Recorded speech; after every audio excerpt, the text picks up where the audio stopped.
everybody. Welcome to this weekend edition of the podcast Through a Trader's Eyes. Thank you for joining me. Appreciate it. Sorry, it's been a couple of, probably more than a week since we've done a podcast. I actually had 2 deaths in the last couple of weeks, so there was a couple of funerals this week, and it was just, or last week, it was just a tough week of kind of back-to-back days. So anyways, just basically ran out of time. Just a tough week overall. But obviously not a tough week for people that are in the stock market, because the market continues to go higher. And, you know, this little, we'd been drawing this line on the bottom as the market was kind of bouncing off of it. Now it clearly has this upward channel it's been in.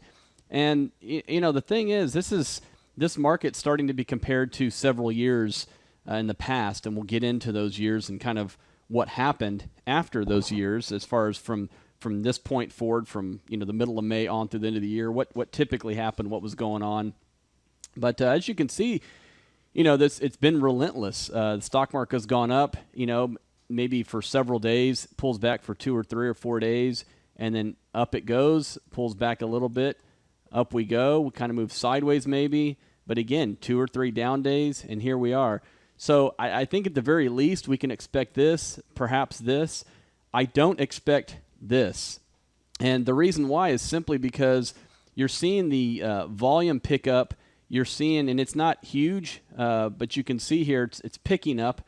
But really, again, it's more the quality of that volume than the quantity. And what I mean by that is, even at these prices, you're not seeing sellers really pick up steam and really say, okay, this is the day I'm going to lock in my profits, and I'm going to really hit the sell button. You're not seeing that at all. In fact, you're seeing almost like these lottery, these Powerballs, where, you know, it's $600 million, and when it was, you know, $50 million, nobody wants to play. But when it's $600 million, everybody wants to play, right? As if $50 million won't change your life, but $600 million, yeah, that's the tipping point for me. $600 million, I'd be pretty comfortable. $50 million, take it or leave it, right? So what happens is, as it goes higher, it actually attracts more people. And it's the same thing with the stock market. As it goes higher, it's obviously it's a worse deal than it was 2 weeks ago, right? And yet people seem to want to buy more of it as it goes up. It's counterintuitive, but with that said, it doesn't necessarily mean it's wrong, because naturally, I mean, you could have said that, you know, at any of these spots. Yes, it pulled back a little bit, but it's still higher than it was then. But the thing is, there are several years that are shaping up to be, this year is shaping up to be like several years in the past. And those years were pretty relentless with the stock market just continuing to go up. Now, some of them did start out this way, and then they turned into just a mediocre year. Some of them continued on this pace and kept going. And so if this looks like it's really stretched to you, it probably is, and there may be 2 or 3 days where it pulls back, maybe even a month it pulls back. But I still, even at this level, at 1667 on the S&P 500, it still is not showing me any signs that the bulls are getting tired, or that you're seeing all these negative divergences. We're not seeing any of those things. You know, we had a little bit, if we look at the Russell 2000, if you remember a couple of weeks ago, we talked about the fact that, you know, the Russell was kind of doing this thing where it looked like it was really getting weak, and it broke through to the upside, and that was really the time it took off. And sure enough, now you see this green moving average is a 20-day moving average, so you can see it started to turn back up. This is 50 days starting to turn back up, the 100-day, the 200. So all these are going in the right direction. So, you know, of course, when it starts to roll over, the shorter ones start to roll over, and then the longer ones, and then eventually they're all heading down. That would be what something like gold or some mining stocks look like right now. That's not what the general stock market looks like. It actually looks like it's strengthening. But here we are in this channel. And again, I did a blog post the other day showing that how high is the stock market above, you know, these moving averages. In other words, how high is it above this in percentage terms? And right now it's very stretched. You know, the distance from here to here is not as high as it's been, but it's at definitely those warning signs where it takes a pause, especially the 50-day moving average. And so it's at a point right now where you'd expect a pause, which gives this time to come back in and make it a lower risk buying opportunity. Or another thing is it could come down and touch the 50-day. But it is getting extended in the short term. But again, that's the short term. The longer term, medium term, the next several months, I still don't see any signs of this thing rolling over. And it appears that we're still in this Goldilocks moment where the Fed, whether they're jawboning or not, and people are talking about they're going to start tapering in the next month or so, which I find hard to believe because the economic data to me doesn't suggest and doesn't warrant that. If anything, it's a very mixed bag. There has been some very economic things that have been better than people have anticipated. Autos have been better. You look at the tire stocks. If you look at, I think it's GT is Goodyear Tire. Look what this stock's here doing. Broke out here recently. Had a 7% up day just on Friday alone. That coincides with stocks like Ford, GM. So the automotive sector is doing well, and then of course we know the home builders are doing well also. Home builders are still near their highs. So we have those pieces of the economy doing very well. We know the energy sector is doing very well with the Bakken Shale and the Eagle Ford Shale, adding tons and tons of jobs. Despite the administration's efforts to stifle it, this thing is too strong. But there are also some pieces of economic news that are coming out that are worse than expected. And if you look at the number of all the economic reports that come out, the percentage of beats versus misses, the beats is starting to go down. Maybe it was 60% a couple of months ago. Now it's at about 40%. So it's starting to slow down a little bit where it's not this gangbuster, economy that's just taking off that warrants the Federal Reserve letting their foot off the gas. But yet they talk a tough talk, right? All the Fed governors go on TV and do these interviews and the market kind of reacts, and it's still a Goldilocks where the economy is not in a recession. It's doing okay, and certain parts are doing very well like housing. But on the other side, you've got some things that just come in and you're going, that doesn't look very good. And so you got this mixed bag that keeps the Fed engaged, and yet the economy's not falling apart.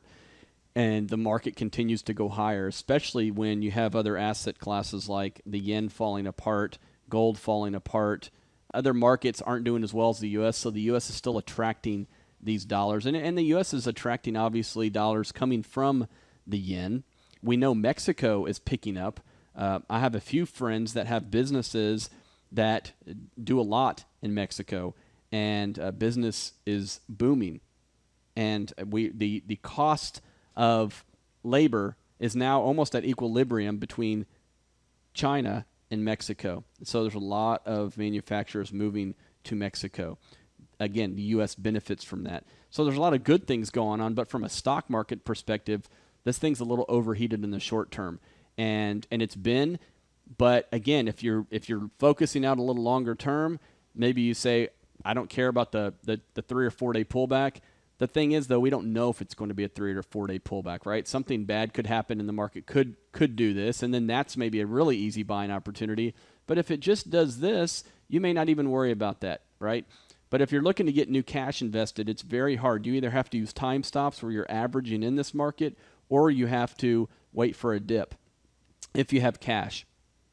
And if you don't have any cash and you're fully invested, obviously you have your sell strategies set up, hopefully, because, again, there will be a day the market goes down. I know it's hard to believe, but it will happen at some point, but it doesn't look like it's going to happen right now. Now, here's the thing. The stock market is off to this start, and here we are in January of 2013, and the market had these two big up days, which were the days right after the fiscal cliff was resolved, I guess you'd call it. Not resolved, but it popped because, again, a lot of money had come out of the market prior to 2013, and when nothing major happened at that point, that money came right back in, and so it went up, and it has continued since then. But here's the deal. Some people are saying, hey, our deficit's shrinking because taxes are going up, so money's coming into the government. Fannie and Freddie are paying back a lot of money. You have some government cutbacks, and you still have the Fed pumping money in. So when you put all this stuff together, there's a lot of money sloshing around. And that's something we knew, but it's continuing, and there doesn't seem to be an end to it. But this market so far has been pretty much straight up, right? I mean, we can analyze it on a daily basis, but pretty much this is what it looks like. There's been other markets that have started off, just like this one. And those years, and really some of the most similar ones were very strange, but 2013 looks like 1995. And if you remember, 1995 was the time where the stock market had been, doing okay in prior years, and yet 95 comes, and it was really when the mutual fund flows really started to pick up steam. And the stock market literally went up almost 35%, something like that in 1995. And it just went straight up. I mean, it literally went on this trajectory that you're looking at for the remainder of the year. Picture that. I mean, that would mean that the market would be up, probably another, 1,900 on the S&P. So that could happen.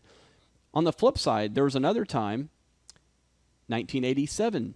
Does that ring a bell? 1987, the stock market went up, and actually went up much faster than this one in the first few months of the year. Kind of pulled back in the spring, almost like last year. And then it raced up only to roll over, and of course had the crash in October of 1987. But there have been other years that have been similar to this, and on average, most of those years have gone on to make money. So this isn't one of these mountaintop type situations where generally when they have this type of fast start, they roll over and end down on the year. That's generally not the case. Usually they end up on the year and actually make even more money. So given all of that, again, it's about positioning. And what you've been seeing in the last few days is the money's been rotating out of some of the safer things and into, again, these cyclical type names, out of bonds, out of things like utilities, which I still own utilities, and they had a little pullback here, but I think they actually look attractive right now, so I still own those for the time being. So they ran up, and then obviously they pulled back here, and they bounced right off of the 50-day moving average, and they look fairly attractive, but they do have to get above, kind of this 20-day moving average, because as you see, they were moving up. Now it's just moving sideways, so they're kind of at an inflection point here. But money's not, this was up 1% on Friday, so money's not necessarily exiting. It's just a matter of they're starting to underperform, whereas in the last few months that we've owned these, they've actually been outperforming during this, and now they're underperforming because they're moving sideways.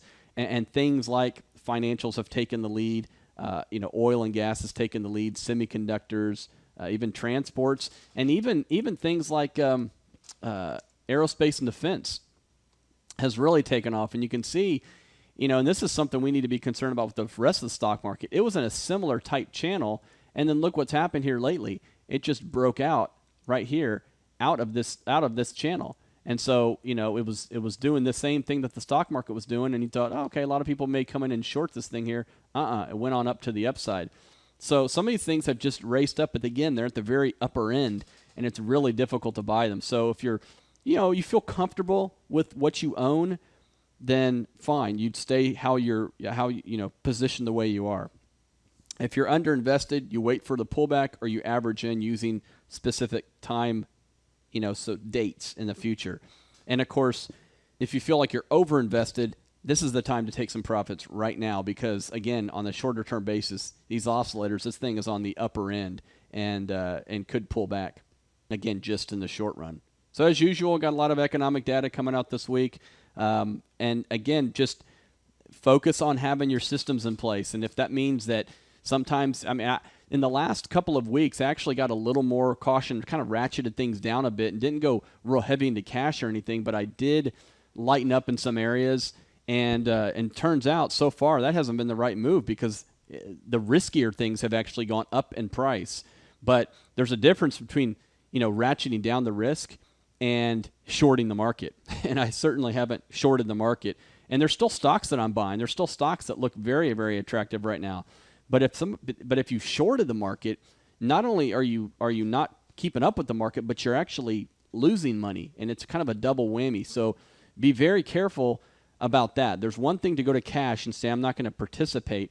It's another thing to bet against the market and try and call a top. It's can be very, very frustrating, and obviously kind of detrimental to your portfolio as well.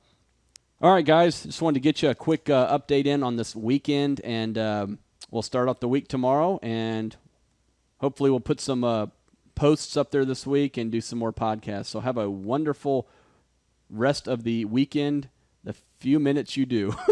Take care, everybody.